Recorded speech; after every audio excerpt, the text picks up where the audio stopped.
इतिहास पढ़ा है, विज्ञान हिंदी सबसे हमने हिंदी साहित्य पढ़ी है। तो जब पहला चैप्टर शुरू किया हमने इतिहास में पाषाण का, स्टोन एज, आधुनिक युग हम लोग थी, तो हम लोग कुछ समझ में नहीं आ रहा, कुछ नहीं समझ में आ रहा, क्या बता रहे हैं कुछ समझ में। हम इतिहास को वही जानते थे कि लड़ाइयाँ हम ये जीते ये हारे, यही हम लोग जीवन में सुने थे। जब आर्ट एंड कल्चर और इकोनॉमिकल हिस्ट्री पढ़ाना शुरू किए, हम लोग कुछ समझ ही नहीं आ रहा। तब आज अगर हमारे मिस्टर बोर्ड तो नहीं होता था, 50-60 से ज़्यादा बच्चों को पढ़ा नहीं पाते।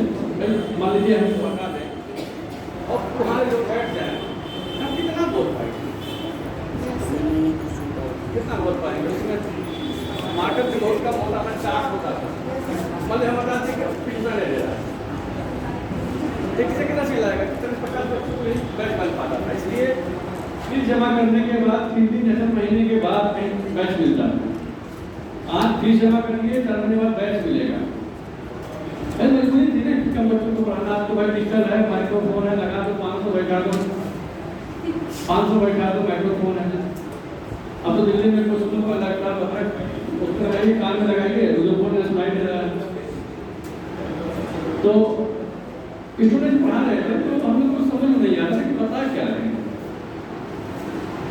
तो उन्होंने ये कहा कि बेटा ऐसा है, अगर IAS की तैयारी करनी है, इसको पढ़ना है, पूछा यही जाता है। मनोहर कहानियां नहीं आती, मनोहर कहानियां सुनने में अच्छा लगता है, क्वेश्चन में नहीं आता। उन्होंने ये कहा था कि अपना दिमाग स्टैंडर्ड मेंटेन करो, तैयारी दिमाग बैठाओ, पूछा यही जाएगा तो पेपर का कोशिश कराना है। और मान लो मैं आपको कहानी सुना दूँ कि मौर्य साम्राज्य में ये हुआ था, चढ़ के ये किया था, भगवान ने ये कहा था, सुनने में आपको अच्छा लगेगा और हमको बताने में अच्छा लगेगा, लेकिन इसका कंप्यूटर से कोई लेना नहीं, पेपर से कोई लेना नहीं। जब पेपर को आएगा अलग यहाँ से पूछा जाएगा, पूछा आपको यही जाए। इसलिए जब मैं पता रहता कल तो नो डाउट आएगा वही ही आएगा, वो सिस्टम ही आएगा, सब उसी तरह से आएगा और उसको आपको समझना पड़ेगा। और सामान्य किताबों में हर जगह SSC की बुक में भी वो किताबें हैं कि राष्ट्रपति योग्यता क्या होनी चाहिए। यहाँ पूछते हैं कि राष्ट्रपति योग्यता क्या होनी चाहिए, आगे से पूछे राष्ट्रपति योग्यता अगर है तो क्यों है। आइए से विषय में पूछेगा क्यों है ये योग्यता, ये क्वालिफिकेशन क्यों लगाया गया, ये आपको जानना चाहता है। तो ये नहीं पूछेगा, वो भी जानता है कि ये है, क्यों है आप बताइए। तो यही जानकर अन्य कंपनी में अन्य डिसिप्लिन में होता है। जैसे IT में क्या है या मेडिकल में क्या है, जैसे मान लीजिए आप BSc का पेपर देते हैं, MSc का पेपर देते हैं, तो किताब में जो लिखा हुआ उससे बिल्कुल उतार देते हैं। वहाँ तो पूछा जाता है कि ये सूत्र बना कैसे, ये बना कैसे, क्या इससे भी आसान चीज बन सकती है, मतलब उस सूत्र का भी इससे भी आसान हल हो सकता है। मतलब एक सवाल देंगे IT में, नंबर कैसे मिलेगा, कितने तरीके से आप उसको लगा लेते हैं, मतलब लगाने के सब लगाते हैं, लेकिन आपका तरीका कितने प्रकार का है।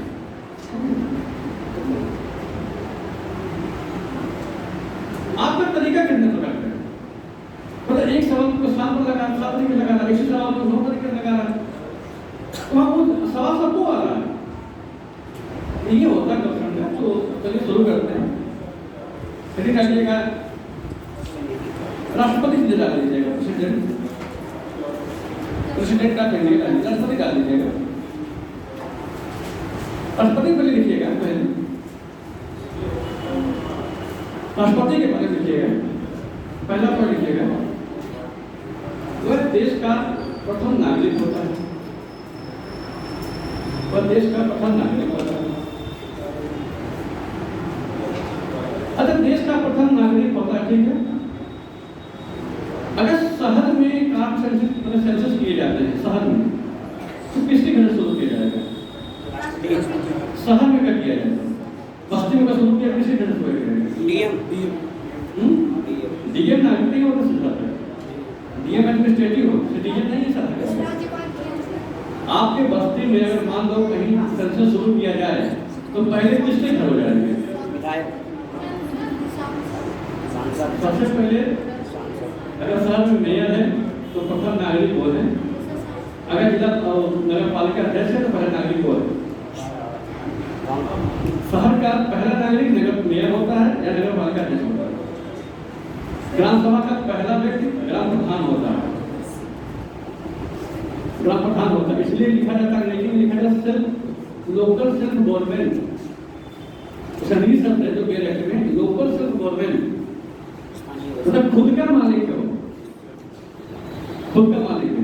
तो उसी तरह से इंडिया में राष्ट्रपति के पास आएगी, लेकिन अगर आपके शहर में होता है तो मेयर से, अगर मेयर नहीं है जिला नगर पालिका अध्यक्ष होता है वो प्रथम व्यक्ति होता माना जाता है। शहर में कुछ भी होगा, मान लीजिए कोई अगर आते हैं शहर में तो उसका अवधारण करने नगर का प्रमुख ही हो जाएगा। डीएम शहर का नायक नहीं होता है और शहर का एडमिनिस्ट्रेटिव अफसर होता है, तो प्रथम व्यक्ति नहीं माना जाता है। एडमिनिस्ट्रेशन का चीफ माना जाता है लेकिन सिटीजन नहीं माना जाता। ये चीजें होती है। तो इस तरह राष्ट्रपति प्रथम नागरिक होता है। दूसरा लिखिएगा, वरीयता क्रम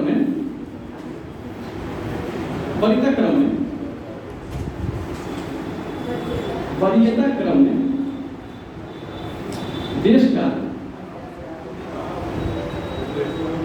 प्रथम पद माना जाता है,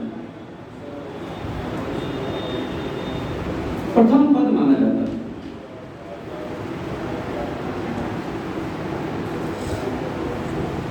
तीसरा पढ़िएगा, संसदीय व्यवस्था में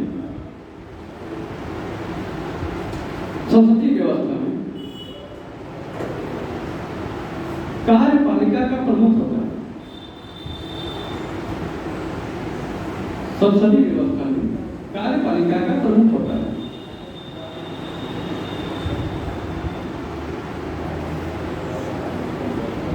कथा पर लिखिएगा, गणतंत्र का प्रमुख होता है, गणतंत्र का प्रमुख हो जाता है।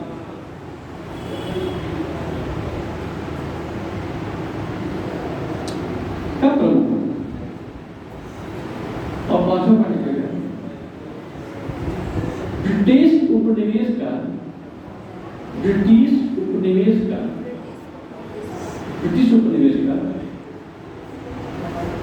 पूर्ववर्ती पद वायसराय से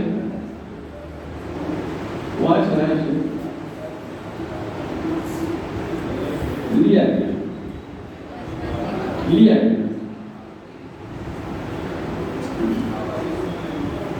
ये तो कैसे काम है जो संविधान से हटके। याद रखिएगा, शहर में आपका जो होता है, कोई पूछ ले तो आपका शहर में होता है ग्राम सभा में प्रधान ही सब होता है। नगर पालिका में नगर पालिका बस्ती नहीं है, नगर पालिका नगर निगम गोरखपुर है तो नगर पालिका का ये चेयरपर्सन जो चेयरमैन होता है वो प्रथम व्यक्ति माना जाता है। ये छोटी छोटी चीजें होती हैं। जैसे हमारे इंडिया पहले वो हिस्ट्री समझा रहे थे, तुम्हें इंटरव्यू था बनारस करते, तो उससे पूछा गया कि बनारस किस नदी किनारे स्थित है? बनारस किस नदी के किनारे स्थित है? गंगा। बनारस को पता है बनारस किस नदी के किनारे स्थित है? और बनारस शहर के थे, बनारस बड़ौदा और 80 नदी के किनारे स्थित है। बड़ौदा और 80। ऐसा भी कहा जाता है कि गंगा चारों तरफ नदियों से घिरी हुई है। नहीं, आपको बता दें, वाराणसी का नाम ही पड़ता है बड़ौदा वाराणसी। काशी गंगा के किनारे स्थित है और वाराणसी बड़ौदा 80 नदी के किनारे स्थित है। 80 घाट है, कभी वहाँ पर पैदा हुए थे, उनको पता नहीं। गंगा उन्होंने कहा था, गंगा हम लोग सोचे थे। बाद में एक हिंदी टीचर थे इलाहाबाद यूनिवर्सिटी में, उन्होंने कहा नहीं, वाराणसी जो नाम पड़ा है बड़ौदा 80 नदी के तट पे स्थित है। जो काशी है वो गंगा किनारे है, काशी बनारस नहीं है।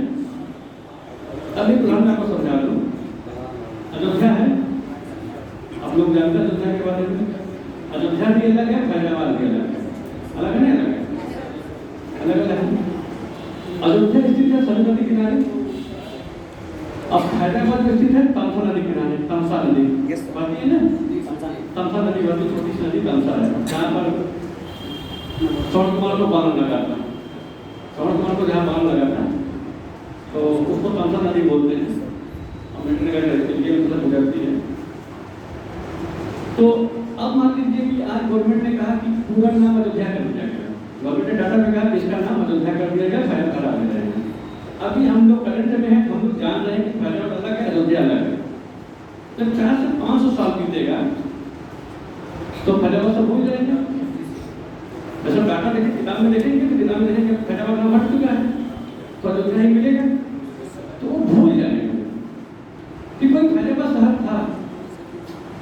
देखिए देश में, दुनिया में कुछ ऐसे लोग होते हैं जो शोध करते हैं, उनका काम है शोध करना, तो पुरानी किताबों को शोध करेंगे, कहेंगे तो दो शहर था, अयोध्या अलग था, फैजाबाद अलग था। अब कल के बोला जाए कि अयोध्या किस नदी किनारे स्थित है, तो कोई बोले तमसा नदी, मान लो किसी कारणवश सरयू नदी सूख जाए तब तमसा नदी मेन नदी हो जाए। जैसे बड़ौदा से सूख गई, गंगा मेन नदी हो गई, आज मीटर में गंगा ही आ रही है, लेकिन गंगा का उसका कोई लेन नहीं, काशी अलग था और वाराणसी अलग था।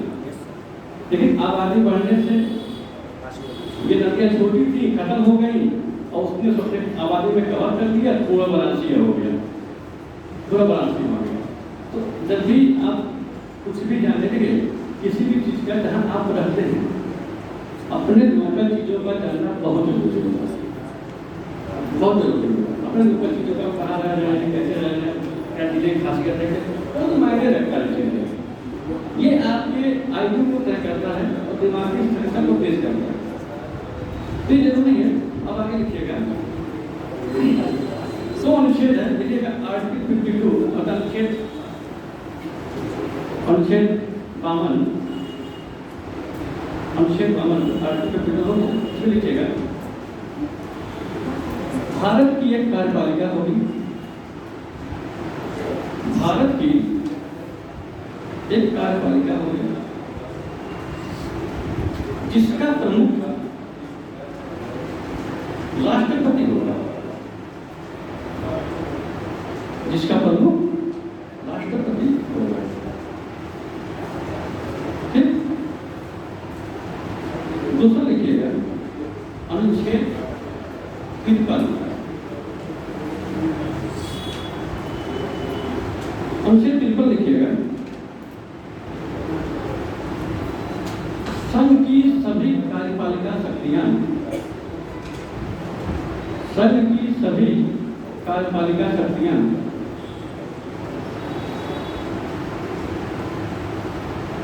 राष्ट्रपति में निहित होगी,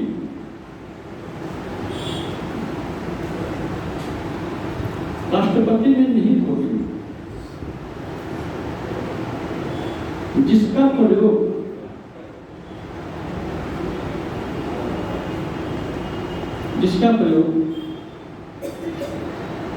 वह स्वयं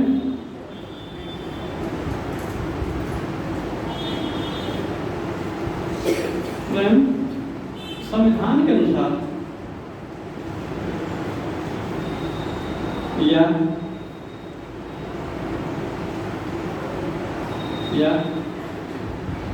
अपने अधीनस्थ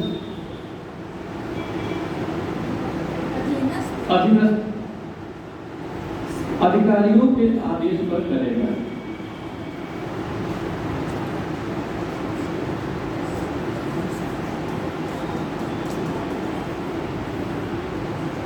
इसमें लिखा हुआ है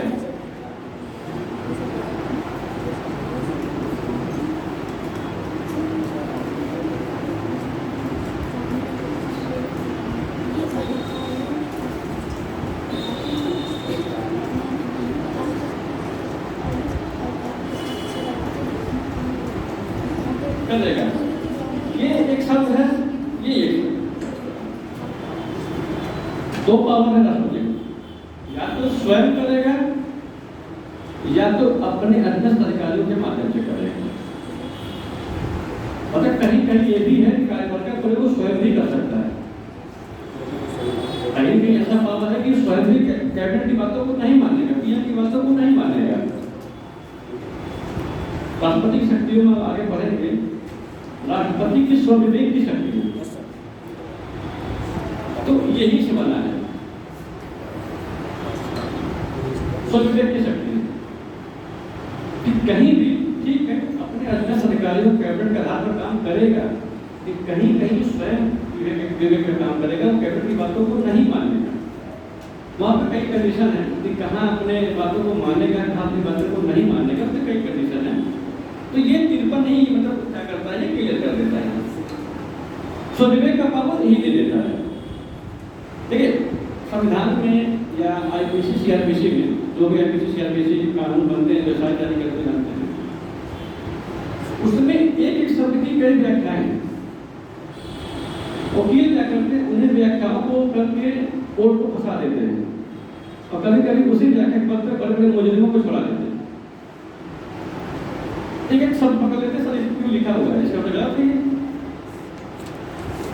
तो ये चीजें होता है कि एक पॉइंट से आईपीएस के पेपर जब देते हैं तो कहते हैं जब पेपर मेंस कंपनी का दीजिए कलम रख के चलिए, क्वेश्चन में एक शब्द चेंज करेगा तो उत्तर चेंज करेगा, एक शब्द चेंज करेगा, सर बड़ा बड़ा लिखते हैं इसमें क्वेश्चन, उसमें एक शब्द गलत डालेगा, फिर एक शब्द क्या सही गलत है, वो सब अगर आपने नहीं पकड़ा तो आप जानते हो क्वेश्चन को गलत कर देंगे, फिर बाद में आपको लगेगा नहीं ये तो सही करा था, तो गलत कर दिया। एक छोटा सा शब्द डाल देगा, 15 से 20 शब्दों में छोटा सा डाल देगा। तो इस तरह से क्या होता है कि स्वयं या अपना अधीनस्थ अधिकारी हो, विवेक की शक्ति को बोला जाता है। तो विवेक का काम कहाँ करता है, जब मंत्रिमंडल ऑलरेडी रूलिंग पार्टी सत्ता में जा रही है, मान लीजिए कोई सत्ता में नहीं है तो राष्ट्रपति सब कुछ करेगा। या मान लीजिए मैंडेट पावर खड़े रहे पार्लियामेंट में, प्रधानमंत्री अपना बहुमत खो दे और प्रधानमंत्री इस्तीफा दे दे, फिर हमारे से ऐसा हुआ नहीं है कि प्रधानमंत्री बहुमत बने रहे और इस्तीफा दे दे। हमारे प्रधानमंत्री इसके पहले इस्तीफा दे देते, देश में ऐसा शक्तियाँ नहीं आएंगी कि कभी भी ऐसा हो सकता है कि प्रधानमंत्री बोले हम इस्तीफा नहीं देंगे, कभी बोले इस्तीफा नहीं देंगे।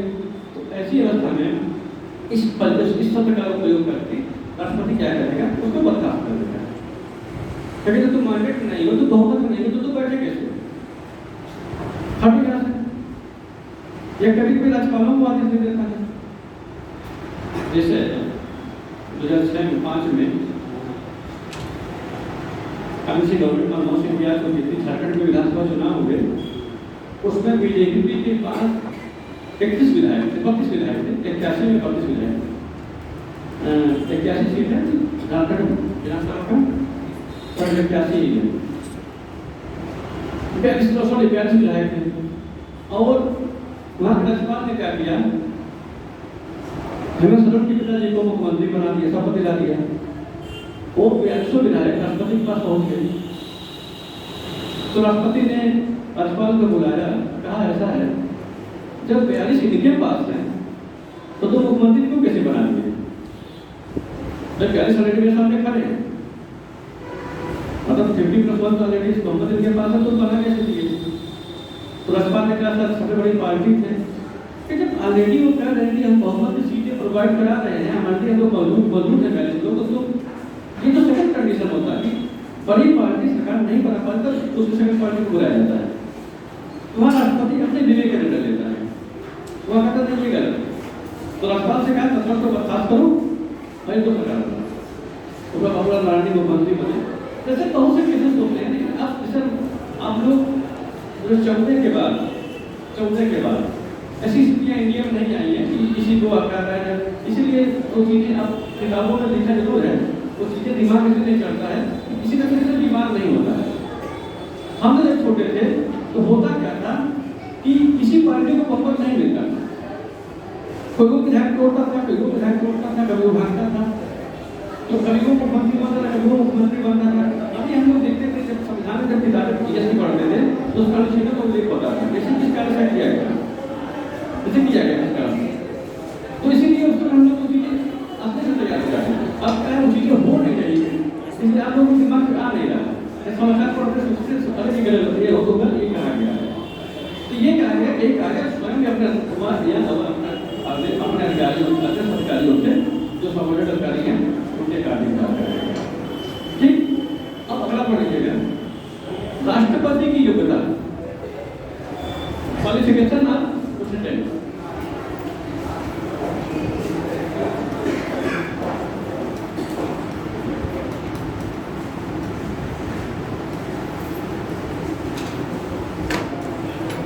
राष्ट्रपति की योग्यता में पहला पढ़ लीजिएगा, आप सभी जानते हैं, तो सभी का काम है तो भारत का नागरिक हूँ,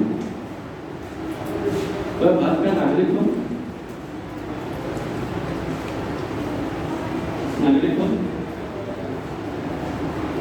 दूसरा पॉइंट है उसकी आय 35 वर्षों पूर्ण कर चुका हूँ, उसकी आय 35 वर्षों या पूर्ण कर चुका हूँ 2 दिनों। तीसरा पॉइंट ये है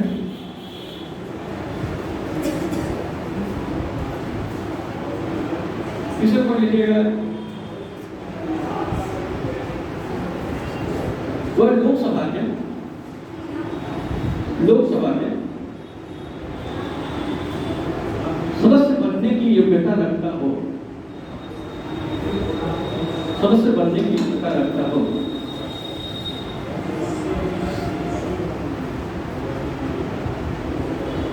कोष्टक में लिखिएगा, कोष्टक में लिखिएगा, जनप्रतिनिधि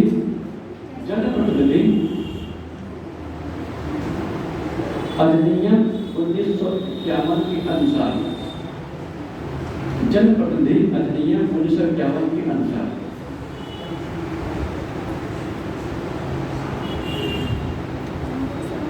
जनप्रतिनिधि अधिनियम पीपुल्स रिप्रेजेंटेटिव एक्ट 1951 के अनुसार जो योग्यता अपने होता है उसी के कारण होना चाहिए। चौथा पॉइंट लिखिएगा, वह लाभ के पद पर ना हो, वह लाभ के पद पर ना हो।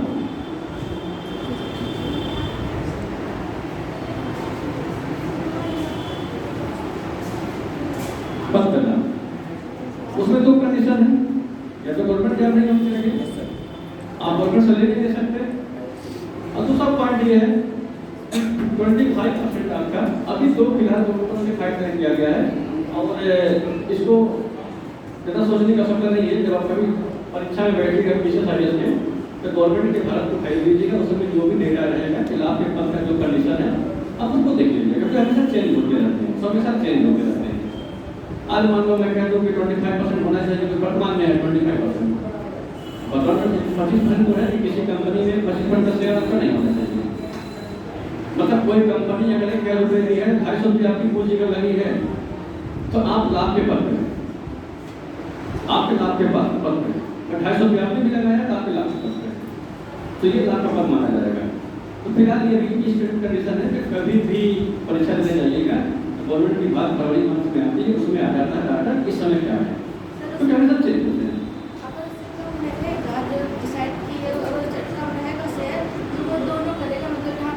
करते हैं। अरे हरियाणा में जो विधायक जीती हैं जिंदल करके, जिंदल ऑलरेडी उनके पति की कंपनी है जिंदल इंडस्ट्रीज की, तो उसके लिए उनकी 12% शेयर है, 12.5% उनके पत्नी का है, वो विधायक है, कोई जिंदल करके, कोई मेवात में जीती हैं जिंदल करके, बहुत बड़े बिजनेसमैन लोग रहे हैं चुनाव, तो एक्चुअली उनकी नहीं रहती है, उनकी फैमिली में किसी की रहती है तो अवसर कर जाते हैं। 25 दिया गया है, 25 इसलिए 25 कर दिया गया कि कभी कभी बिजनेसमैन होना बुराई नहीं है, भ्रष्टाचारी होना बुराई। अगर आप मेहनत से पैसा कमा रहे हैं तो बुराई क्या है? तो बिजनेसमैन हर कोई बनना चाहता है, धनी हर कोई होना चाहता है, तो उसको भी आवश्यकता है, उसको भी चाहिए कि कंपनी के थ्रू हो जाए, मतलब हो जाए अपने मतलब बैठे। इस समय अनिल अंबानी भी सभा सदस्य बने थे, मुलायम सिंह यादव ने भेजा था, तो उसमें भी कुछ कंडीशन है, ऐसा नहीं है आप उसमें जाएंगे तो आपका कोई सर्विस नहीं है, वो कंडीशन है पीसीएसजी वालों के लिए, जो पीसीएसजी की तैयारी करते हैं जज वाला, उसमें 20 कंडीशन है, तो 25% जरूर है, लेकिन अगर मान लीजिए कहीं मतलब जो आप लीगल हैं, इमराइज टैक्स भरते हैं, आपकी प्रॉपर्टी लीगली है, कहीं करप्ट नहीं है, आपने टैक्स को लंबे समय से टैक्स को इमराइज से भरा है, कंपनी के सारे डेटा फिक्स हैं, गवर्नमेंट के पब्लिक डोमेन में है, लोग देख रहे हैं, आप चुनाव लड़ सकते हैं। बहुत से हीरो चुनाव लड़े, करोड़ों की संपत्ति है, हेमा मालिनी ऑलरेडी है, धर्मेंद्र रहे हैं, गोविंदा रहे हैं, बिल्कुल बहुत से हीरो जो शासन चुनाव लड़े, बहुत से लोग लड़े। लेकिन आपने इमारत टैक्स भरा है, तो आपने अगर कोई भ्रष्टाचार नहीं है, कभी आपने टैक्स चोरी नहीं की है, या कभी आपने पैसा परेशान नहीं किया है, रेंट सर्टिफिकेट दिया, तो बहुत अच्छी टैक्स भी रहे हैं इसमें। पैसा कमाने में टैक्स पे तो अच्छा काम किया है, आपको मौका मिल जाता है। ठीक है, आपका सर्टिफिकेट नहीं हो, पीछे जे वाला बता सकता है, तो पीछे लेके जाएगा। एक्चुअली क्या है, जनरली जरूरी होता है कि इंडिया में किले का जो चीफ होता है, पर्चा दाखिला वही करवाता है, पर्चा दाखिला वही करवाता है, डीजे नहीं करवाता है, वही अधिकारी होता है, लेकिन वैसा अधिकारी होता है, उसी जिले में पर्चा दाखिला होती है। तो उसको नहीं पता होना चाहिए भैया जो आ रहे हैं प्रत्याशी, इनकी कंडीशन क्या है, पर्चा दाखिला वही करेगा, इसकी ज़्यादा जरूरी है। ठीक है, अब उसके बाद लिखिएगा शर्तें, शर्तें शर्तें लिखिएगा। राष्ट्रपति, उपराष्ट्रपति, राष्ट्रपति, उपराष्ट्रपति निर्वाचन अधिनियम 1952 के अनुसार, निर्वाचन अधिनियम 1952 के अनुसार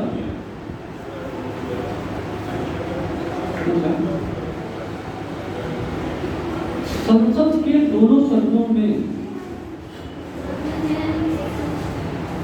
संसद के दोनों सदनों में निर्वाचित सदस्यों द्वारा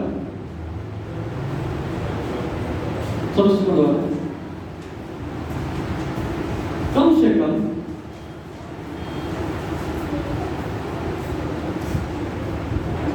50 सदस्य प्रस्तावक, 50 सदस्य प्रस्तावक और 50 सदस्य अनुमोदक होने चाहिए। 50 तक अनुमोदन होना चाहिए, अनुमोदन होना चाहिए।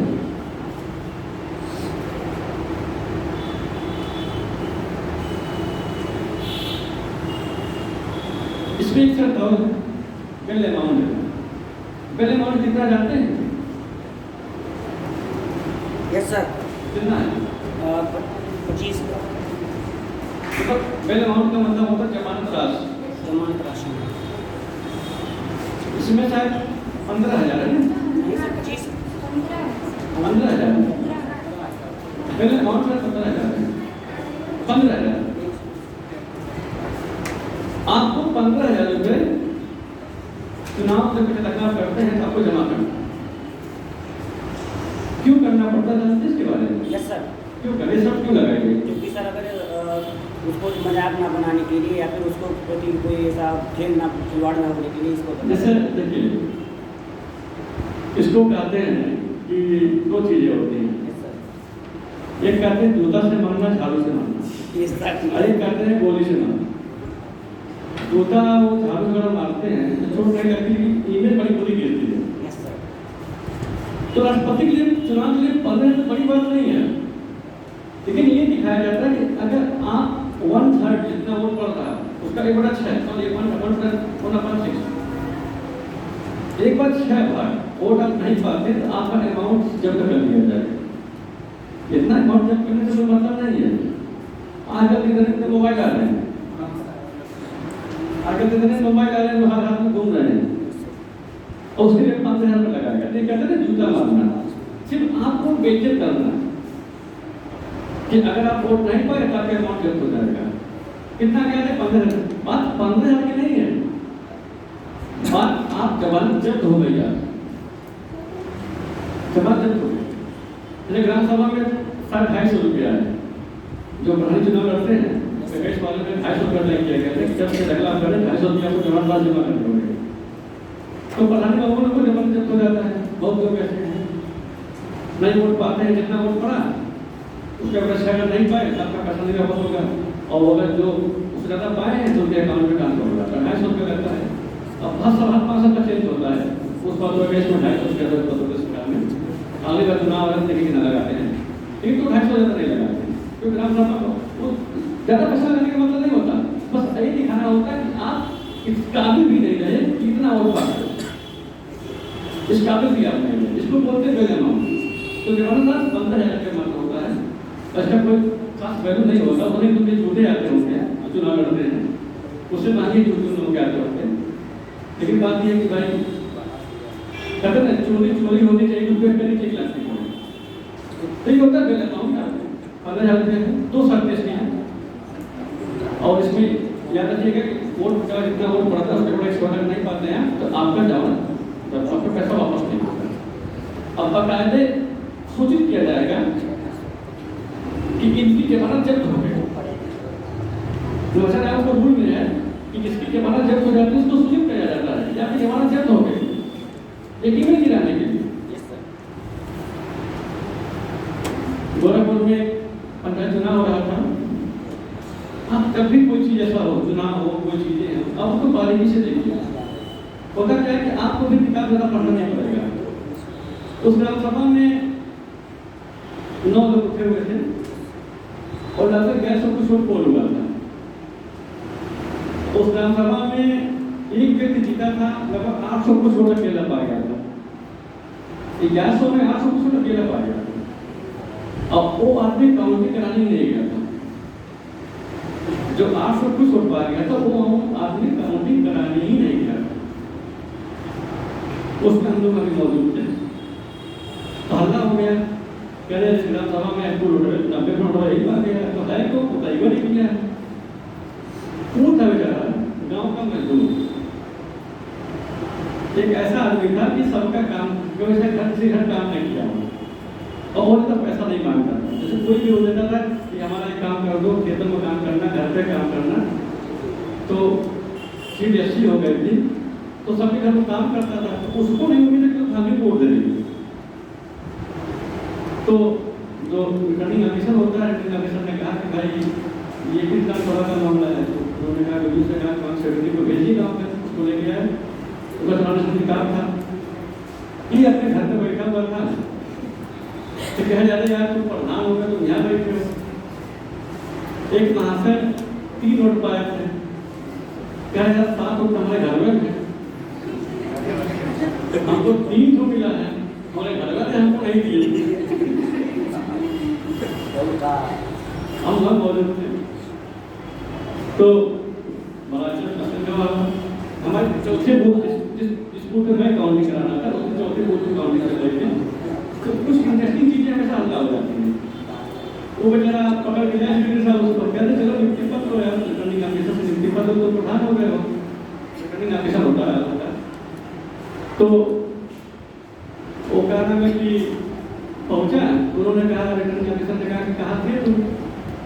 क्या साहब हमको क्या मालूम कि अगले हमें करवा देंगे। जीत कैसे गया था? तो कुछ लोगों ने बताया कि भैया सबका काम धाम करता रहता है, किसी का कुछ करता है, किसी कुछ करता है, जो उसको दे देते अलग देता था। तो लोगों ने कहा कि सबसे सही ये है, चलो इसी को करवा देते हैं।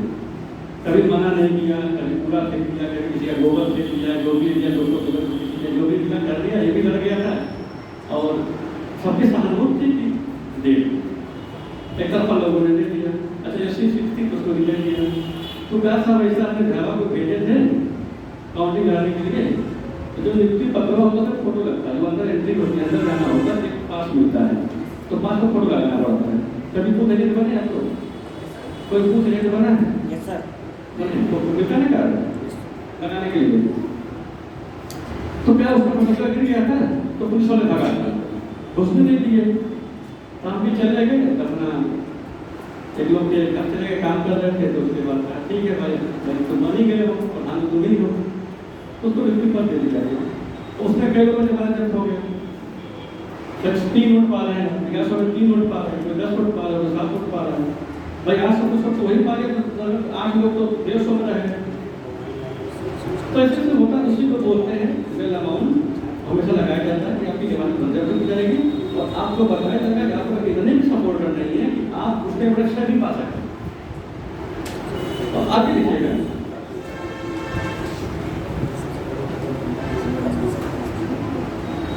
राष्ट्रपति का निर्वाचक मंडल, कहीं डालिएगा, राष्ट्रपति का निर्वाचक मंडल, निर्वाचक मंडल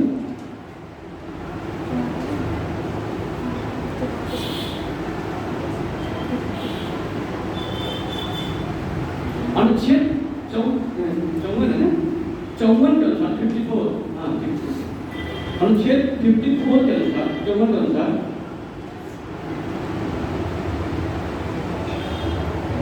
राष्ट्रपति का चुनाव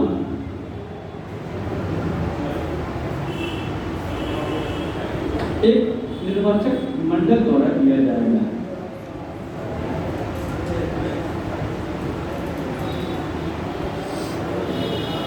किया जाएगा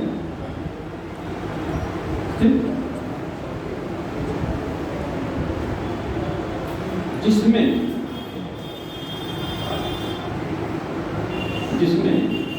पहले पढ़ डालेगा, राज्यसभा और लोकसभा के चुने हुए प्रतिनिधि, राज्यसभा और लोकसभा के चुने हुए प्रतिनिधि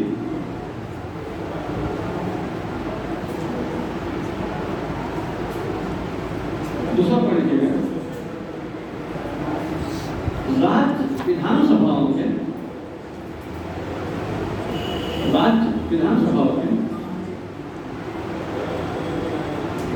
चुने हुए प्रतिनिधि,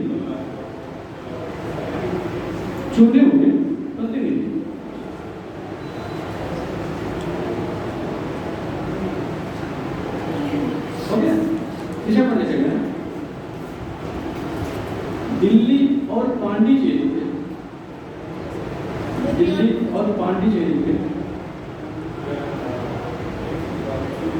विधानसभाओं के,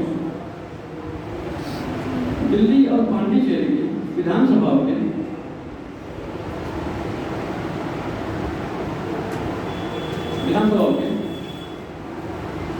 चुने हुए प्रतिनिधि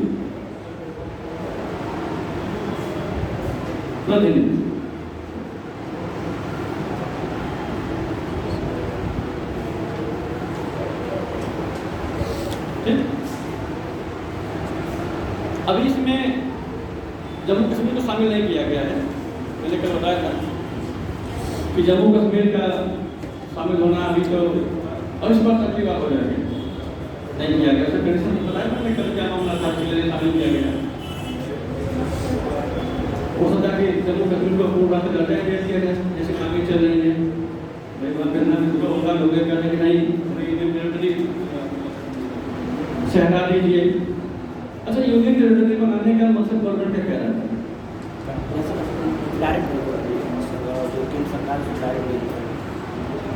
सरकार डायरेक्ट नियंत्रण में रहती तो सही है, ये तो पॉइंट है, लेकिन कारण क्या रहता है कि इनको बनाना पड़ता है।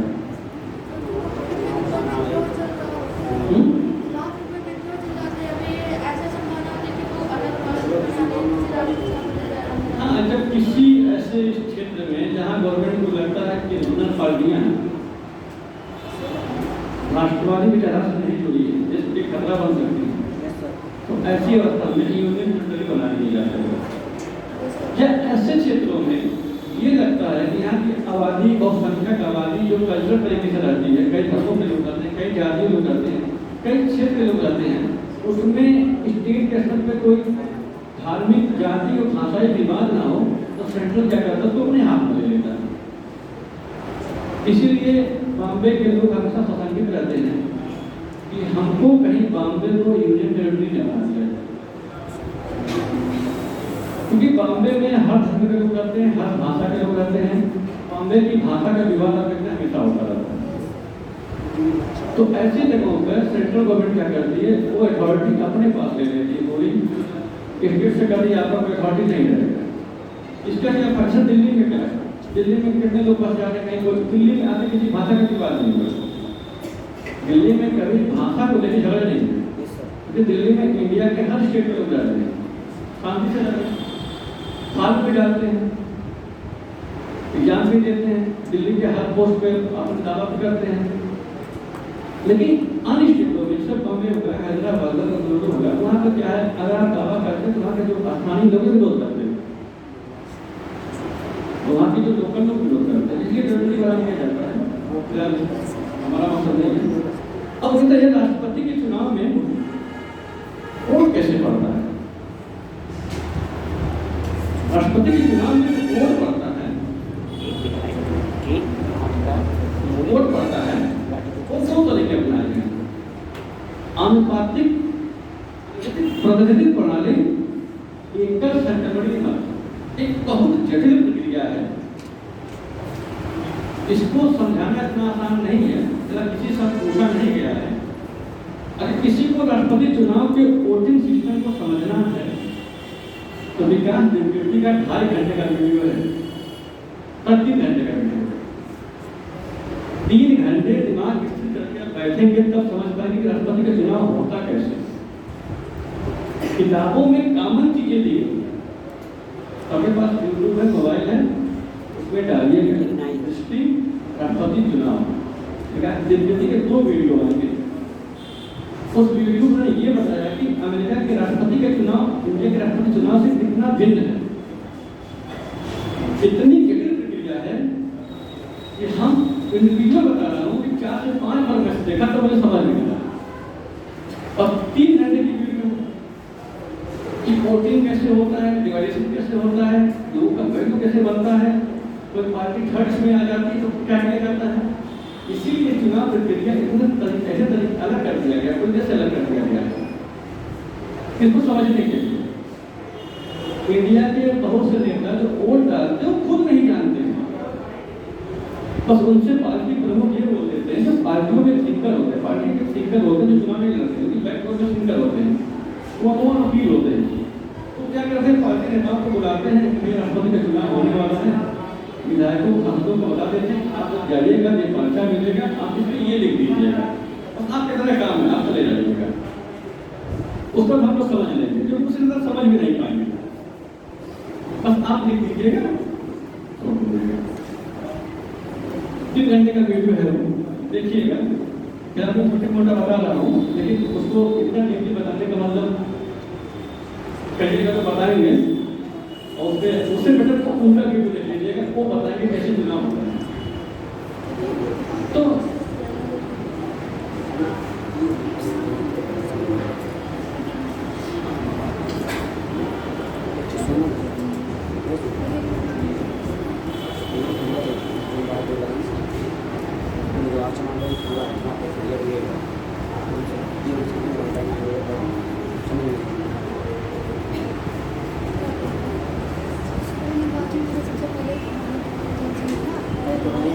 दो चीजें अपनाई गई है।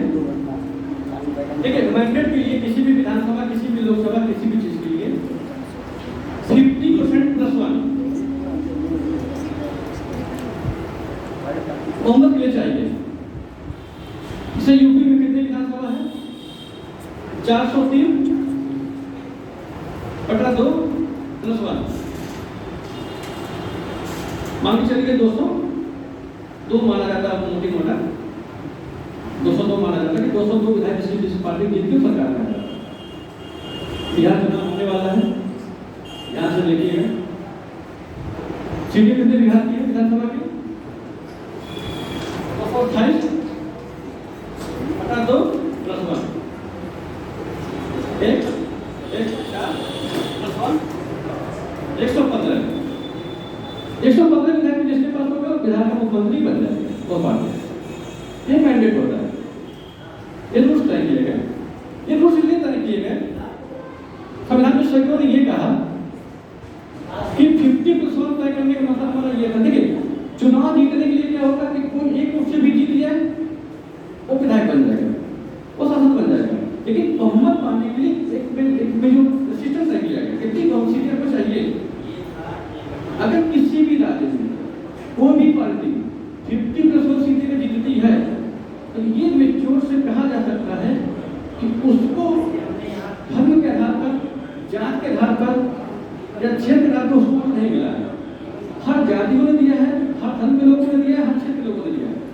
जब तक हर जात की वोट आप नहीं पाएंगे, जब तक हर धर्म का वोट आप नहीं पाएंगे, जब तक हर क्षेत्र का वोट आप नहीं पाएंगे, आप मैंडेट में नहीं पहुंच सकते हैं। आप नहीं पहुंच सकते हैं।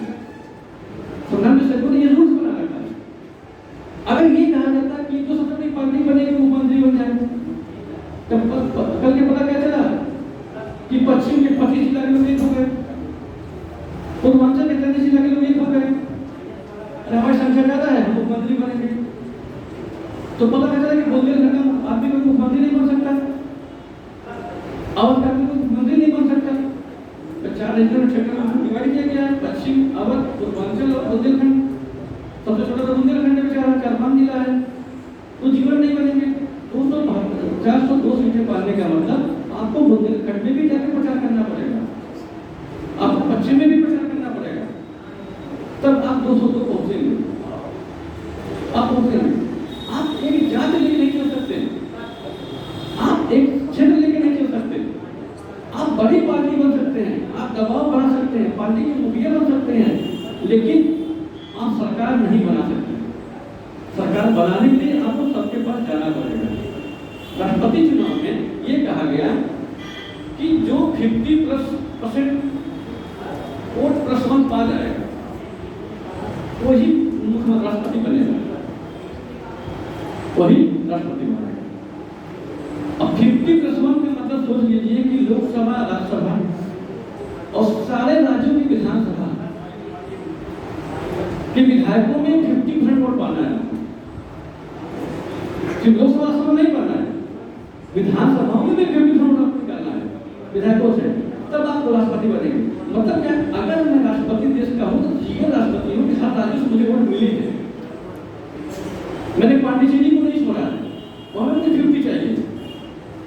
मैंने दिल्ली को नहीं छोड़ा है, मैंने मणिपुर को नहीं छोड़ा है।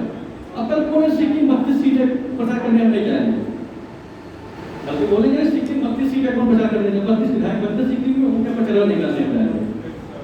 तो सिक्किम वाले बेचारे असहाय हो जाएंगे, कहेंगे हमारे प्रचार का राष्ट्रपति नहीं आता, कभी राष्ट्रपति हमारे नहीं बनेंगे। लेकिन इसमें क्या करें, 50 वहां भी चाहिए, तुमको 50 वहां भी चाहिए, तब तो बनोगे। सिक्किम भी जाता है। इससे क्या होगा, हर क्षेत्र का रिप्रेजेंटेशन, हर क्षेत्र के प्रतिनिधियों की समस्याएं राष्ट्रपति के सामने पहुंचेंगी, तो मिलेंगे और देश का राष्ट्रपति बनेगा, और देश का राष्ट्रपति बनेगा। इसीलिए 50% लगाया गया। ये संविधान में सेकुलर सिस्टम बनाया था। जहां भी चुनाव होते हैं विधानसभाओं में, अगर कोई पूछता कितनी बहुमत चाहिए, कितनी सीटें, 2 से भाग करिए, 1 जोड़ दीजिए, 2 सीटें आगे उसी को बहुमत प्राप्त करना है। तो इसलिए ये चीजें हैं। सिक्किम में सबसे कम विधानसभा सीट कहाँ है, सिक्किम में 25 विधायक मात्र वहाँ पे, मात्र 25 विधायक। हमारे यहाँ कितने हैं, 403 है। अब मान लो कि कोई राष्ट्रपति चुनाव लड़ रहा है, यूपी सभी उसके साथ खड़े हो जाए, तो हमको लगता है कि कई विधानसभा में जाने का सत्ता ही नहीं पड़ेगी, क्योंकि इंडिया की विधानसभा ऐसे हैं, जैसे मान लीजिए गोवा 40 नहीं विधानसभा 40 नहीं विधानसभा, तो लोकसभा राष्ट्रपति सब कौन हो जाते हैं, मिजोरम, मणिपुर, नागालैंड, अरुणाचल 60 है, 60 है, 40 होना है। पांडिचेरी में, पांडिचेरी था 30 ही है, सही 30 है, पांडिचेरी में 30 ही है। अब क्या करें, अगर मान लीजिए देखा जाए बहुमत के आधार पर, तो राष्ट्रपति कहेगा 50-85 कहेगा पांडिचेरी जाएंगे, सिक्किम जाएंगे, कौन जाएगा? तो कहा नहीं, आपको वहाँ में 50% लाना पड़ेगा, तो आपको पांडिचेरी जाना पड़ेगा।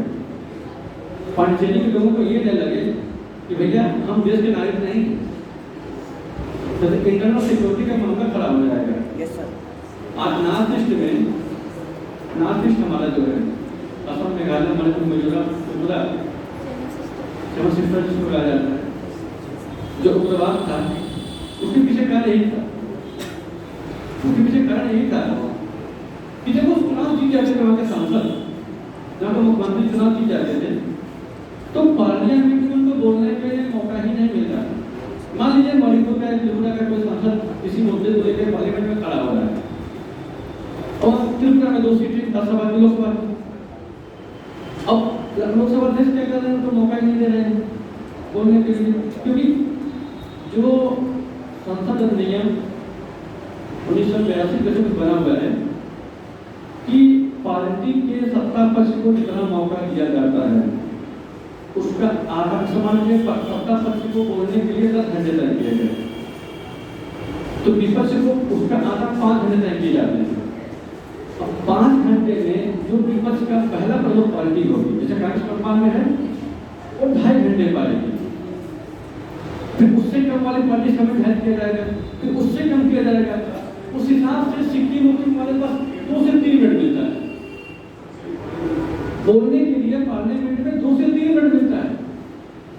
मायावती ने राज्यसभा से इस्तीफा इसलिए दे दिया कि मायावती के पास मात्र 5 सीटें बची, 14 में हार गई, सुनने पर राज्यसभा में से 5 सीटें बची, तो मायावती से कहा आपको 3 मिनट मिलेगा।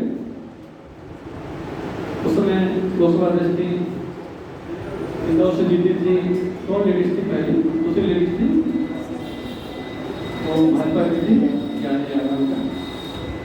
उन्होंने कहा मैडम आपके पास 3 मिनट है। मायावती झंडा गई, फिर मेरे पास 3 मिनट में बोलोगे क्या? कि मैडम जो पार्लियामेंट का रूल है उसके अकॉर्डिंग तय किया गया है, अब आपके पास 5 सांसद हैं, कितना बोलेंगे आप? मायावती तब पहुंची और उनके सामने ही एक बाहर निकली, लेटर रिजाइनेशन लिखी थी, कैसे चलने बैठना ही बेकार नहीं। तो बाद में वाजपेयी जी के साथ एक रूल बना, जो अंडमान निकोबार के सांसद हैं, जो मणिपुर के राज्यों के सांसद हैं, या जो पांडिचेरी के सांसद हैं, जो लक्षद्वीप के सांसद हैं, जो गोवा दमन के सांसद हैं, और लद्दाख कुछ के सांसद, इनके सांसद अगर पार्लियामेंट में किसी बात को कहना चाहते हैं तो लोकसभा अध्यक्ष उनको भरपूर समय देंगे, भरपूर बोलने का समय देंगे, चाहे वो अकेले जीतते हों या कुछ प्रतिशत ज़्यादा जीतते हैं। क्योंकि जब वो चुनाव जीत के पार्लियामेंट में जाते थे तो वहाँ के लोकल के लोग ये कहते थे कि ये दिल्ली सरकार के पिट्ठू हैं, दिल्ली सरकार के पिट्ठू हैं, ये कुछ करवा नहीं पाएंगे, ये हमको बेवकूफ़ बनाते हैं कि इसे हमें इंडिया में नहीं लाना। क्योंकि अगर पार्लियामेंट में जाते हैं लोगों को पूछता भी नहीं है, पार्लियामेंट को कोई पूछता ही नहीं है, ये कभी पार्लियामेंट में खड़ा नहीं हो पाते हैं। इसीलिए उग्रवाद नाम की स्थिति पूरी तरह से फैला। भाई आप बस्ती से आनंद के जाते हैं, फिर वहाँ बोलने का मौका आपको नहीं मिला, तो आप जब बस्ती में आए तो जनता क्या बोलेगी? आप कोई औकाते नहीं है, आप कोई औकाते नहीं है। बस्ती को लोग सुनबे नहीं करना चाहते हैं दिल्ली में, हम ये नियम लागू नहीं करेंगे, विद्रोह की भावना को जाओगे। इस भावना को कम करने के लिए पार्लियामेंट में लोकसभा अध्यक्ष से कहा गया रोज बोल सकते हैं। अगर पांडिचेरी का लक्षद्वीप का सांसद ये कहता कि भैया मुझे घंटे का समय चाहिए, तब उसको 1.5 घंटे का समय दीजिएगा। इस अपनी बातों को मजबूती से रखें और ये बात पास किया गया कैबिनेट के तहत कि उस क्षेत्र का कोई भी सांसद चाहे किसी भी पार्टी से हो, अगर उसकी प्रोग्राम उसके मांगे वेलफेयर प्रोग्राम के तहत हो, अगर वो कहना मुझे यूनिवर्सिटी चाहिए, मुझे 5 स्कूल चाहिए, चाहे विपक्ष का सांसद क्यों ना हो, पक्का कर दीजिए, पास कर दीजिए, पार्लियामेंट से पास कर दीजिए, ठीक है, अगली बार 5 को सब पास कर देंगे। इससे वहाँ लोग को ये करें कि नहीं इंडिया में ही रहना चाहिए। तो हमारे सांसद ने 5 करोड़ मांगा, हमारे मिल गया। हमारे सांसद ने कहा कि नहीं हमारे स्कूल यूनिवर्सिटियाँ नहीं है, यूनिवर्सिटी मिल गई। एक बार बोले पार्लियामेंट में, यूनिवर्सिटी मिल गई। तो एक लोगों में जुड़ाव पैदा होगा उससे, और उग्रवाद की भावना धीमे धीमे नॉर्थ ईस्ट में कम हुई। ना उग्रवाद देखिए किसी चीज को दबाने के लिए हर जगह हिंसा सेना नहीं लगा सकते, हर सेना नहीं लगा सकते। उनकी जो मांगे, उनकी जो समस्याएं, उसको अध्ययन करने की क्या चाहते हो। उन्होंने कहा हम कुछ नहीं चाहते हैं, हमारे यहाँ कुछ नहीं करता, सड़कें नहीं है, बाढ़ जाते हैं, टूट जाता है, पुल टूट जाता है, बाढ़ आता है, रास्ता कट जाता है, लाइटें नहीं है, कुछ भी नहीं है। तो झूठो सेना के वक्त हमको जोड़े पड़े हो, सेना खड़ा कर दी हो, जोड़े पड़े हो जबरदस्ती, ठीक है आपके पास। तो वहाँ कहीं राष्ट्रपति को भी उन राज्यों में जाना है, उनसे वोट लेना है, उन विधायकों से बात करना है और विधानसभा में जाके संबोधन करना है। विधानसभा में संबोधन करेंगे कि हमको वोट दीजिए, राज्य चुनाव के लिए हम आए हैं। तो ये होगा तो विधायकों को भी लगेगा कि ये लोग दिल्ली से हमारे यहाँ भी आ रहे हैं, इसका मतलब इंडिया के प्रतिनिधि हैं। ये चीज़ें इसलिए बहुत जल्दी इसलिए बनाया गया कि हर व्यक्ति को लगे कि हम इंडिया से इंडिया। जैसे अभी सालों पहले की बात है, अरुणाचल प्रदेश का एक विधायक था, अपनी फैमिली लेके घूमने गया था ताजमहल देखने। ताजमहल देखने के लिए पढ़ा दिया गया, तो ताजमहल अपनी फैमिली को देखने गया था ताजमहल, तो सिक्योरिटी गार्ड ने तो किया, सिक्योरिटी गार्ड ने कहा तो चाइनीज है, उसने कहा अरे किसी में चाइनीज कहाँ से वीजा दिखाइए, अपना पासपोर्ट दिखाइए। उसने तत्काल अपने मुख्यमंत्री को मेल कर दिया कि सर आगरा मुझसे पासपोर्ट मांगा जा रहा है। अपने मुख्यमंत्री को मेल किया उसने, मुख्यमंत्री ने मिनिस्ट्री को फोन किया कि सर बताइए हमारे विधायक घूम नहीं सकते हैं, हमारे जगह से पासपोर्ट मांगा जा रहा है, कहाँ से आगरा में, बताओ अरुणाचल विधायक से पासपोर्ट मांगे तो उसको क्या लगेगा कि ये नहीं है, तो हम ही उसको दिखाव पैदा कर रहे हैं, तो उसका चेहरा मिलता है ना ऊपर से, चाहे क्यों मिलता है। तो फिलहाल में गए हैं, रहे हैं, कॉलेज में रहे हैं, हम तो उसके में घूमे हैं, रहे हैं, तो चेहरा मौका मिलता रहता है। तो अब उससे यहाँ बेटा रहता था कि पासपोर्ट बेटा पासपोर्ट है उनके पास, तो उसने मेल किया, वो तो विधायक था, मेल किया, मान लो तो विधायक था, कोई आम इंसान घूमने आ जाए तो उसको जेल में डाल देंगे, अब उसको जेल में डाल देंगे। अब बेचारा घूमने आ रहा है, कहीं मान लो कि बॉम्बे घूमने गया, बंगलोर घूमने गया, उसका जेल में बंद, घर में पता नहीं है।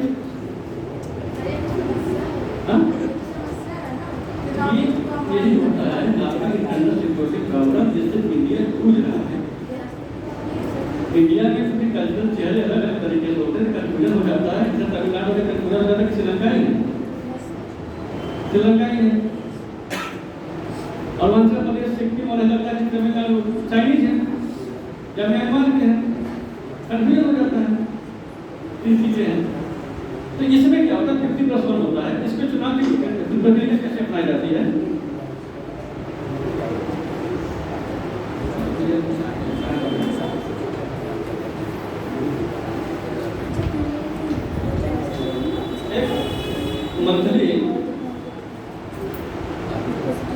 मंथली क्रॉनिकल आती है, जितनी मोटी 135 रुपए की, सिर्फ यूपीएससी किया जाता है, सर मंथली आती है,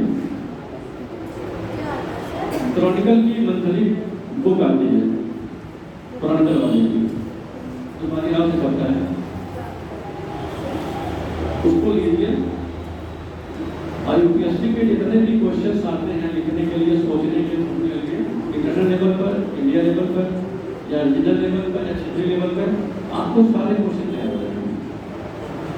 कितनी मोटी सी होती है, क्रॉनिकल के नाम से आता है, आपका जो सोचने की आईक्यू लेवल है ना बहुत आगे बढ़ जाएगा, बहुत आगे बढ़ जाएगा, हर पॉइंट पे प्रकरण अपने आप सीख जाएंगे। और उसमें बताया जाएगा कि इंटरनेशनल लेवल पे या इंडिया लेवल पे क्या प्रॉब्लम्स है, क्या नहीं है, पॉलिटिकल समस्याएं क्या है, रीजनल समस्याएं क्या है, सब चीज़ उसमें क्लियर हो जाएगा। एक मंथ नहीं आता, अभी से पढ़ेंगे तो 5-6 मिनट लग जाएंगे आपको समझने में, नो डाउट, इधर समझ में नहीं आता, इधर समझ में तो घर में आ गया सोते भाई, इतना आसान होता था घर में आ गया सोते। तो इसमें करते क्या है, वोट जो हम निकालते हैं, जैसे एक विधानसभा का वोट निकालना, विधानसभा का वोट निकालना, तो मान एक विधायक का मत का वोट निकाला जाता है।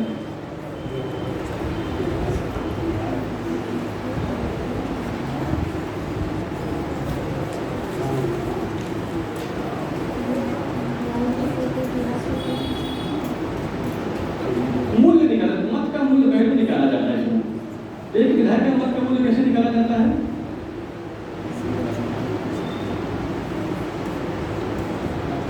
राज्य की जनसंख्या बटा सभी निर्वाचित विधायकों की संख्या पूरे 1/1, इससे एक विधायक का मत का मूल्य निकलेगा।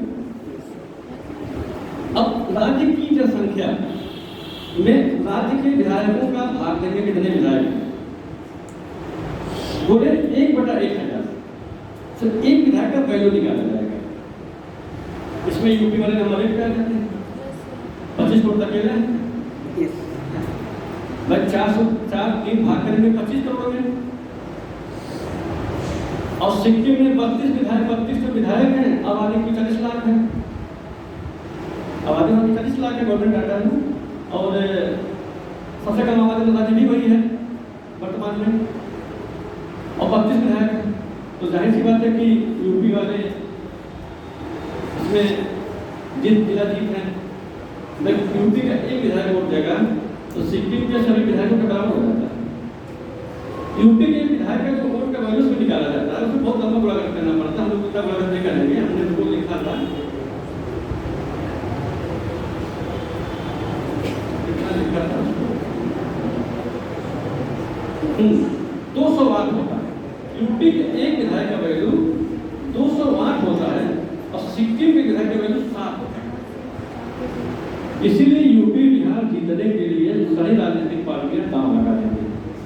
इसीलिए बिहार राहुल गांधी दौड़ रहे हैं,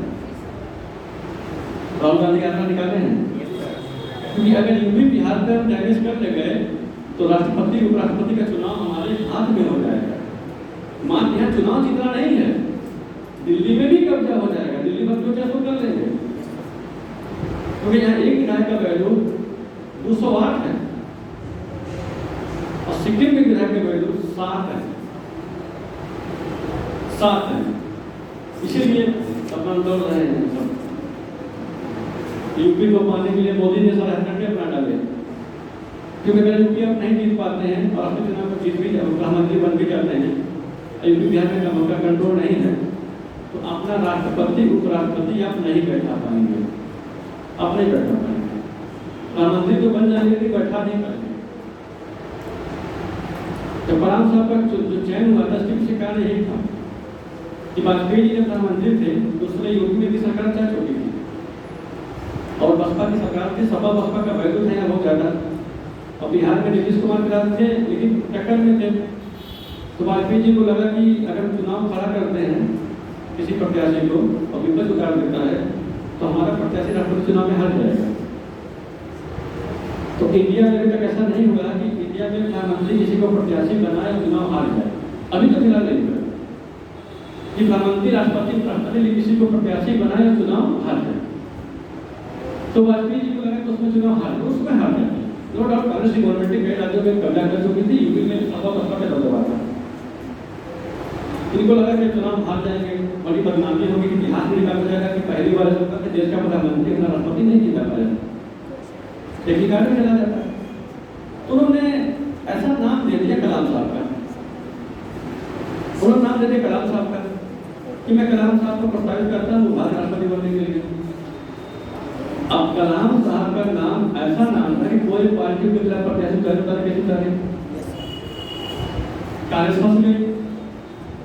कांग्रेस ने बड़ा मौका था सोने जी के समय में, यही मौका है कि वाजपेयी जी को विजय किया जाए। इतिहास में लिखा था कि वाजपेयी जी अपना प्रधानमंत्री राष्ट्रपति नहीं बनवा पाए, तो वाजपेयी जी दिमाग में कलाम साहब को उतार दिया। अब कलाम साहब का विरोध कौन करे? तो उसमें मुलायम सिंह यादव थे, सबसे बड़े नंबर की पार्टी उनकी थी, सेकंड नंबर पर कांग्रेस थी। मुलायम सिंह ने कहा जब कलाम साहब का नाम आ गया हम कुछ समर्थन कर देते हैं, यूपी का समर्थन वाजपेयी जी पा गए। अब कांग्रेस दबाव में आ गई कि कलाम साहब का नाम का समर्थन खिलाफ विरोध करते हैं, तो पता चला कि किस लिए कौशिक में नो डाउट इंडिया में गांधी के बाद अगर किसी को सम्मान था तो कलाम साहब, इसमें दो राय नहीं।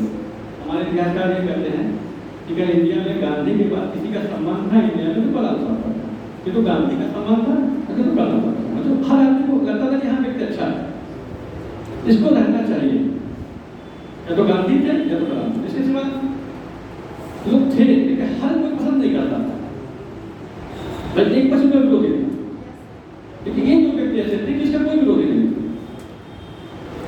तो वाजपेयी जी किसी तरह राष्ट्रपति चुनाव की जड़ नहीं बचा सके।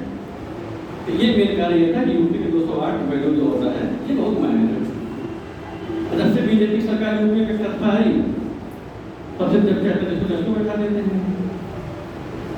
बैठा देते हैं, जिसको बैठा देते हैं। और सिक्किम के साथ विधायक है, तो ये एक विधायक का मत का वैल्यू हो गया। अब एक सांसद के मत का वैल्यू क्या होगा? अब क्या करेंगे? सारे राज्यों के विधानसभाओं के विधायकों का मत का वैल्यू निकालेंगे। जैसे मान लीजिए 208 वैल्यू हुआ पूरे 403 जो भी है, फिर 7 सिक्किम का 32 जाएगा, सबको जोड़ लिया जाएगा। सारे जो 28 स्टेट हैं, 2 टेरिटरी हैं, कुल 30 हुए, सबके वैल्यू अलग अलग होते हैं राज्यों के, गुणा करके सब जोड़ लिया जाएगा। जोड़ने के बाद सब जो आता है, हमको लगता है कि संख्या मैंने लिखा था विकास की तरफ से 10,86,431 फिलहाल जाने का पता नहीं है, इतना वैल्यू पूरे विधायकों का आता है पूरे इंडिया में 300 स्टेट की 2 मिला के। उसमें सभी निर्वाचित सांसदों के संख्या से भाग कर दिया जाए। लोकसभा राज्यसभा के जितने भी निर्वाचित सांसद हैं, कितने सांसद हैं? 545 लोकसभा में है और 245 है राज्यसभा में। 8 और 7, देखिए इसमें 12 निकाल दीजिए पहले, 12 घटेंगे नहीं क्योंकि 12 हम लोग बैठे टोटल है ना, 0.7 ठीक, मतलब कितने होंगे? 770 सांसद क्या करेंगे, तो भाग सारे विधानसभा के 300 विधानसभा के बल्लों में भाग कर दिया जाएगा। उससे एक सांसद का वैल्यू निकल जाएगा, एक सांसद का वैल्यू निकल जाएगा। अब एक सांसद का वैल्यू निकलेगा तो जिस पार्टी के सांसदों की संख्या ज्यादा होगी उसका वैल्यू भी ज्यादा होगा। बीजेपी के पास 240 है तो बीजेपी नो डाउट वैल्यू भी ज्यादा उसके पास आएगा। फिर वो वोट देने जाएंगे, और उसका वोट कैसे पड़ता है? उसकी वोट पड़ने की प्रक्रिया मोहर नहीं लगता हमारे, आप जानते हैं ना, मोहर नहीं लगता। कितने लोग जानते हैं कि मोहर नहीं लगता? राष्ट्रपति, उपराष्ट्रपति, जिला पंचायत अध्यक्ष का चुनाव, बड़ा प्रमुख का चुनाव, एमएलसी के चुनाव में मोहर नहीं लगता। वही पर नहीं होता है, आपके बड़ा प्रमुख के चुनाव जो होते हैं, जिला पंचायत अध्यक्ष का जो चुनाव होता है, जो विधानसभा परिषद का चुनाव जो होता है, वहाँ वोट नहीं होता, वोट नहीं लिखा जाता है, मोहर नहीं लगता है, और नाम लिखा जाता है। उसमें क्या होता है,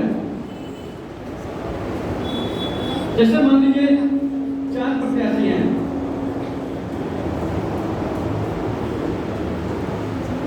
अब आपसे कहा गया कि नहीं वोट दे दीजिए, आप गए तो पार्टी विप जारी करती है। पार्टी रूल में सिद्धांत है, इलेक्शन कमीशन जारी किया है विप जारी करने का। विप जारी करने का मतलब ये सर मैं पार्टी का चीफ हूँ, आप लोग हमारे रिप्रेजेंटेटिव मेंबर हैं हमारे पार्टी के, तो हमने विप जारी कर दिया कि आज की क्लास 6 बजे तक चलेगी, और 6 बजे पहले के अगर कोई उठ गया तो मैं इलेक्शन कमीशन को लिख के दे दूंगा कि इस सदस्य तक खत्म कर दिया। तो ये विप पार्लियामेंट से बन के आया था, जिसपे विधायकों ने कहा था कि पार्टी प्रमुख की तनाशाही हो जाएगी, भाई पार्टी प्रमुख की तनाशाही हो जाएगी, इस कानून को हटाइए। लेकिन पार्टी प्रमुखों ने ये कहा कि अगर विप का सिस्टम हमको नहीं देंगे तो हमारे विधायक हमारी नहीं सुनेंगे, हम कहेंगे इनको कर दो, दूसरे को कर देंगे, तो मेरे पार्टी प्रमुख करने का मतलब क्या रह जाएगा? हम करेंगे क्लास 6 बजे चलेगी, 3 बजे सब भाग जाएंगे। तो जब चुनाव होता है तो पार्टियां क्या करती हैं, अपने अपने मेंबरों के लिए कह देती है कि आपसे जिम्मेदारी हो गया, तो इसी व्यक्ति को वोट करना है। इसी तरह अगर आप वोट किया तो आपकी सदस्यता में इलेक्शन कमीशन को लेकर दे दूंगा और वो खत्म हो जाएगा, खत्म हो जाएगा। उसी को बोलते हैं आंतरिक दलीय लोकतंत्र, सिस्टम पर भाषा नहीं दलीय लोकतंत्र है, वो बेंच में आता है। अब इसे मान लीजिए कोई गया, जैसे ये मान लीजिए गए, तो लोग ये वाला व्यक्ति मुझे बड़ा पसंद है, मुझे पहला ये वाला भी बड़ा पसंद है, और मेरे पार्टी प्रमुख ने भी कहा कि एक को ही पहला वोट देना है, आपको वोट चारों को देना है, एक वोट नहीं करेंगे आप, एक वोट में नहीं करेंगे, उसके सामने सिर्फ आप कौन लिख देंगे, फर्स्ट प्रेफरेंस हम इनको दे रहे हैं, सेकंड प्रेफरेंस हम इनको दे रहे हैं। ये जो दे रहे हैं ये पार्टी प्रमुख ने तय कर रखा है, उसके खिलाफ अगर तुम गए तो सदस्यता जाएगी क्या लेना। अभी 3 लोगों ने एमएलसी चुनाव में, नहीं आपके फैजाबाद के कौन हैं विधायक हैं, अभय सिंह और 2-3 लोगों ने पार्टी के खिलाफ वोट किया था गलती में और उनकी सदस्यता अगले सालों ने लिख दे दी कमीशन को, कमीशन को, लोकसभा विधानसभा अध्यक्ष को, इनको खत्म कर दीजिए। क्योंकि हमने कहा था इनको नहीं देना वोट, हमारी पार्टी के खिलाफ है, पार्टी के खिलाफ है और इनकी सदस्यता लेंगे। 3-4 लोग शायद थे, खैराबाद के शायद मुखारगंज के हैं अभय सिंह, ब्रिजभूषण के लड़के हैं। हाँ? क्या करें? ब्रिजभूषण के लड़के हैं। नहीं ब्रिजभूषण के लड़के तो बीजेपी में, तो उन्होंने पार्टी के खिलाफ वोट किया। अब आप पहुंचे, फिर आपने कहा कॉलेज तो पढ़ा नहीं, जो जोड़ने नहीं कर रहा।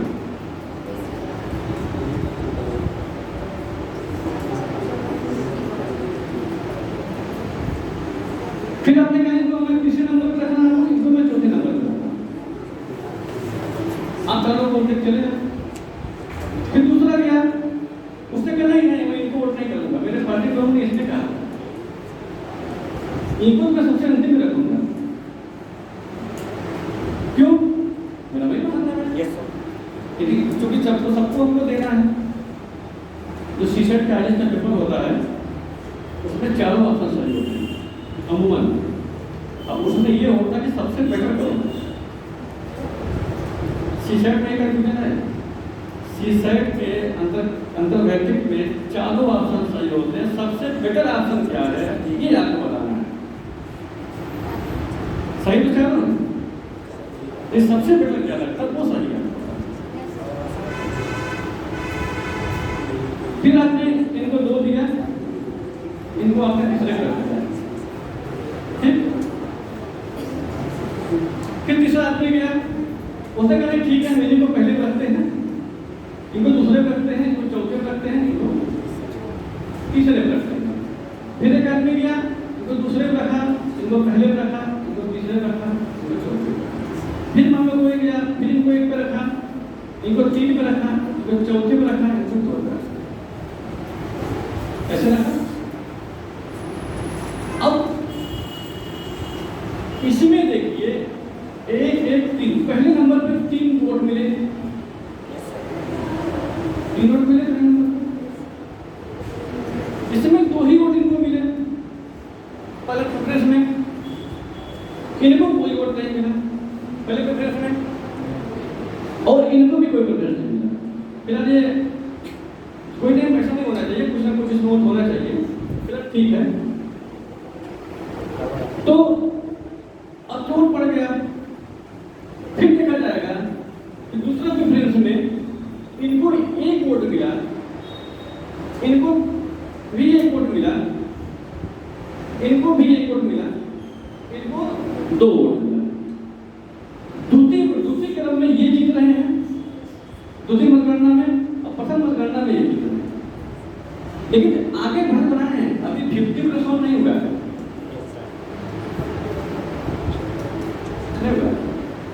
तो 50% होने के लिए हम करते क्या है, मान लीजिए सबसे कम ये है